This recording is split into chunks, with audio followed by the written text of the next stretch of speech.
And sometimes, yeah, those reflections can be useful. But too often, they're just layers we add.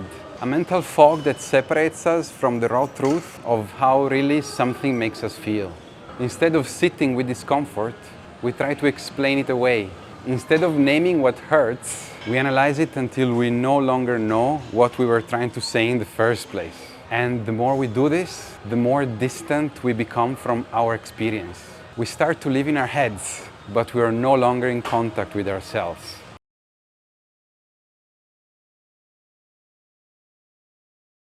So today I want to share a quick reflection with you guys about the danger of overthinking and the wisdom of feeling, which is something I am a totally beginner at, but nevertheless I'd like to share a few thoughts that came to my mind. Whenever we think, we tend to rely too much on words. We go up into our heads and we stay there. We try to figure things out rationally, layering thoughts upon thoughts, rationalizations upon rationalizations. But rarely do we stop and simply listen to what we feel. And that's a problem, because when we disconnect from our emotions, when we build scaffoldings made of concepts instead of paying attention to our sensations, we create confusion, we lose clarity, and slowly we become alienated from ourselves. Think about how we speak to each other. When we talk about something, a relationship, work, a personal struggle, how often do we truly express how we feel? And how often do we just build intellectual justifications around our emotions? We say things like, I think it's because of this dynamic, or it's probably better that I didn't show up, I wouldn't have had the right energy anyways, or I know I shouldn't have done that, but because of this many reasons, maybe it was right for me to do that.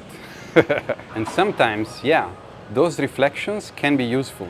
But too often, they're just layers we add. A mental fog that separates us from the raw truth of how really something makes us feel. Instead of sitting with discomfort, we try to explain it away. Instead of naming what hurts, we analyze it until we no longer know what we were trying to say in the first place. And the more we do this, the more distant we become from our experience. We start to live in our heads, but we are no longer in contact with ourselves. We can see this clearly in how people talk, like two friends discussing something emotional. And instead of connecting, they are both defending their positions, grasping for explanations, trying to sound reasonable, wise, composed. But beneath that, there's pain, insecurity, confusion, none of which is being acknowledged. The conversation becomes a spiral of rationalizations. It feels articulate, even intelligent, but actually, it just creates more confusion. So what's the antidote? It's not about cutting off thought entirely. Thinking has its place. But we need to start listening more to ourselves and others. We need to speak less, use fewer words, listen more, and focus on the few words we feel truly matter. We need to learn to notice when we are just grasping at explanations, at justifications, at ways to make ourselves or others look good.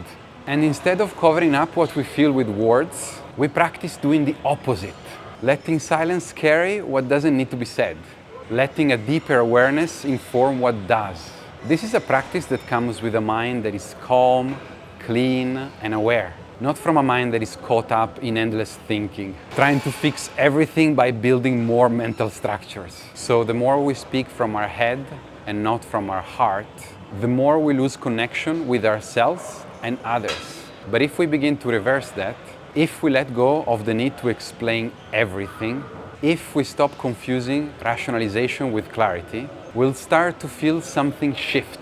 There will be more space in our minds, more honesty in our relationships, and more peace in the way we relate to ourselves. So now guys, let's cut the chit chat.